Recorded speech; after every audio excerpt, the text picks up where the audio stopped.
Ustaz, mengapa Allah ciptakan Dajjal? Mengapa Allah ciptakan syaitan? Mengapa Allah ciptakan iblis? Saya buat pertanyaan kepada siswa, pelajar-pelajar, penuntut ilmu. Siapakah Raja Saudi Arabia? A. Sulaiman, B. Salman, C. Ahmad, D. Muhammad. Maka pelajar akan menjawab satu di antara empat. Dia kena pilih. Maka dia akan pilih Salman bin Abdul Aziz. Mengapa saya buat Sulaiman? Mengapa saya buat Ahmad? Mengapa saya buat Muhammad?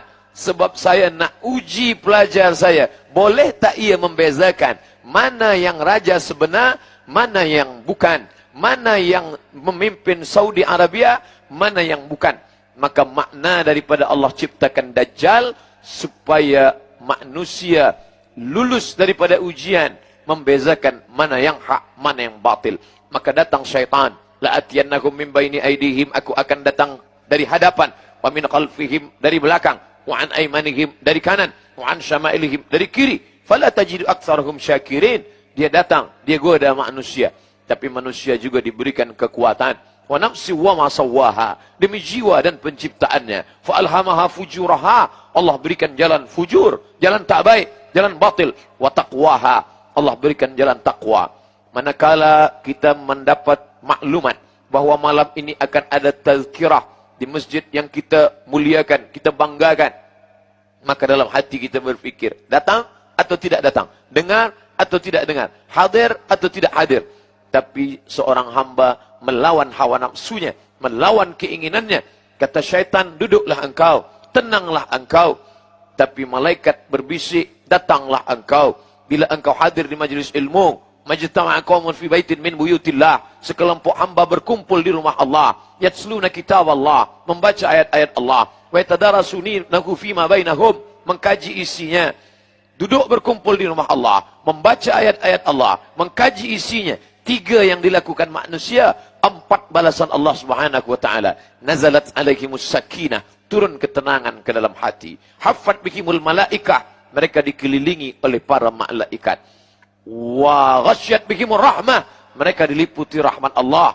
Wa dzakarahumullahu fi man indah, maka Allah banggakan mereka kepada para malaikat. Hai malaikat, dulu manakala aku ciptakan mereka, inni ja'ilun fil ardi khalifah, aku ciptakan manusia menjadi khalifah, kalian semuanya marah, kalian bertanya, ataj'alu fiha may yufsidu fiha wa yasfikud dima, mengapa engkau ciptakan mereka ya Allah? Mereka hanya akan berkelahi, mereka hanya akan berperang, mereka hanya akan menumpahkan darah.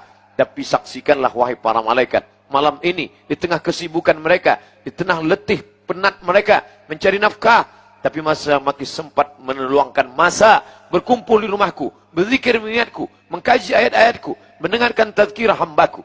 Mudah-mudahan kita termasuk yang dibanggakan Allah Ta'ala kepada para malaikat. Amin. Ya Rabbal Alamin. Mengapa Allah ciptakan ini Dajjal? Ini adalah ujian. Ahasiban nasu ayyutsraku. Apakah manusia itu menyangka mereka ayyutsraku, dibiarkan begitu saja? Ayyaqulu amanna. Mereka berkata, kami beriman. Wahum la yuftanun. Padahal mereka belum diuji. Fatana, ujian. Bila kita menemukan batu, kayu hitam, kita tak tahu apakah ini sampah atau ini emas. Kalau emas, maka dia mesti fatana, diuji. Menguji emas, dibakar dia dengan api. Manakala kita bakar dengan api yang amat sangat panas, meleleh, hilang hitamnya, tanpa cahayanya, berarti dia emas. Sedangkan manusia diuji dengan kematian anak, maka saat itu dia bersabar. Diuji dia dengan harta, maka dia bersabar. Diuji dia dengan kehilangan, maka dia tetap bersabar. Tapi manakala diuji dia dengan Dajjal, saat itu dia tidak termasuk orang-orang yang lulus ujian Allah Subhanahu wa taala. Apakah Ustaz Abdul Samad yang memberi tazkirah tentang Dajjal itu lulus daripada najah, berhasil daripada Dajjal? Belum tentu lagi. Kita tetap berdoa kepada Allah. Kita tak angkuh dan sombong dan berkata, mana Dajjal itu? Aku lulus daripada ujian Dajjal. La yadkhulul jannah, tak masuk surga. Man kana fi qalbihi, sesiapa sahaja yang dalam hatinya mithqala habbatin min khardalin min kibrin, ada sombong sebesar biji sawi, angkuh, semua kerana pertolongan Allah. Andai anak kita yang lucu dan cantik dipuji oleh orang, oh comelnya anak ni, kita berkata Alhamdulillah. Ucapan Alhamdulillah mengembalikan nikmat ini kepada Allah, menyelamatkan kita daripada hasad, menyelamatkan kita daripada takbur, menyelamatkan daripada penyakit ain. Sebab daripada ain muncul daripada sifat angkuh sombong, sifat iri dan hasad.